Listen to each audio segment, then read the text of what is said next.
It's time to return to Lingshan, a sprawling tropical archipelago where North Korea, the US Delta Force, and some aliens have been trading lead.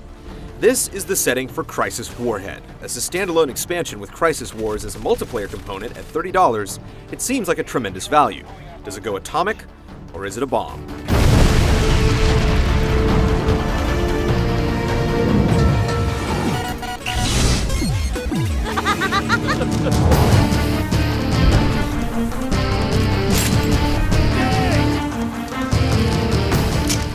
Warhead tells the parallel tale to Nomad's jungle romp in the original Crysis. This time, the nanosuit is worn by Psycho, a witty Brit hunting down mysterious cargo that everyone from the Koreans to extraterrestrials want.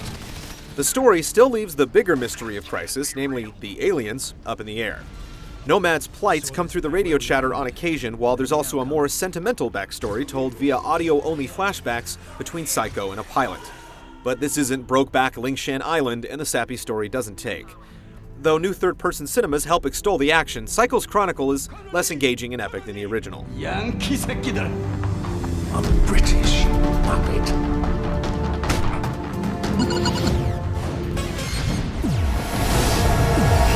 Access their tactical network and let's see what they've got cooking.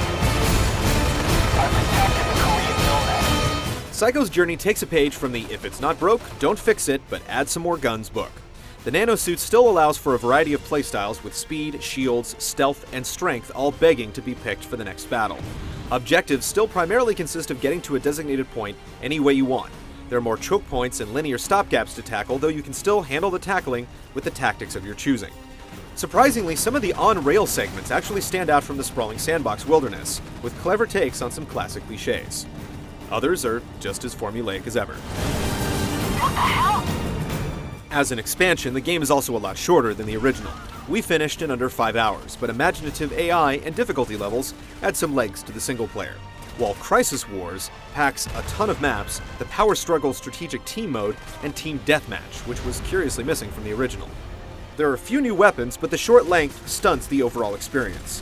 While you have close encounters of the third kind much earlier than the first game, you'll also get to the part where you lose your arsenal sooner. The uneven pacing and short length are the biggest dents, but they're not enough to be full deterrents.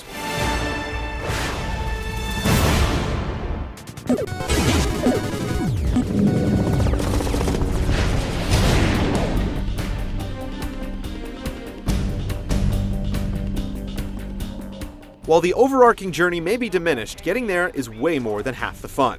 While Crysis core mechanics ache for a kudzu-like expansive battleground, there's still enough room to maneuver your motives. The Korean forces feature much more realistic AI this time around, and the aliens actively dog you, making them easily identifiable targets instead of ominous shadows. In a nod to Team Fortress 2, two of them will tether together, with one providing firepower and the other a protective shield. The new hovercraft and its accompanying chase sequence is also a great gameplay nugget, and leagues better than the alien hive from the first game.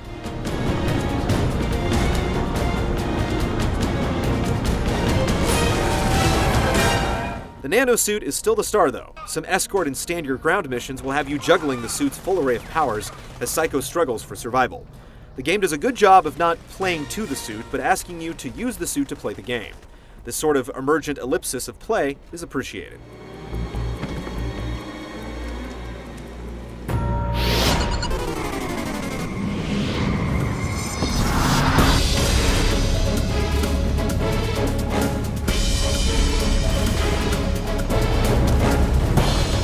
The last year has been kind to CryEngine 2.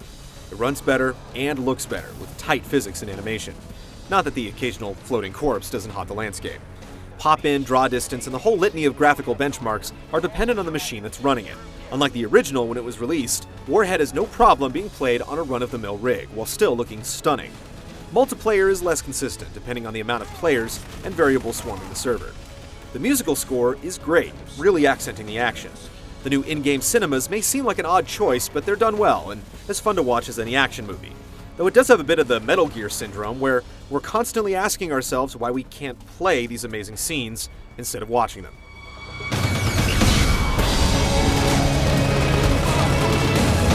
Crysis Warhead is undeniably fun, great looking, and includes a strong multiplayer component, all for $30.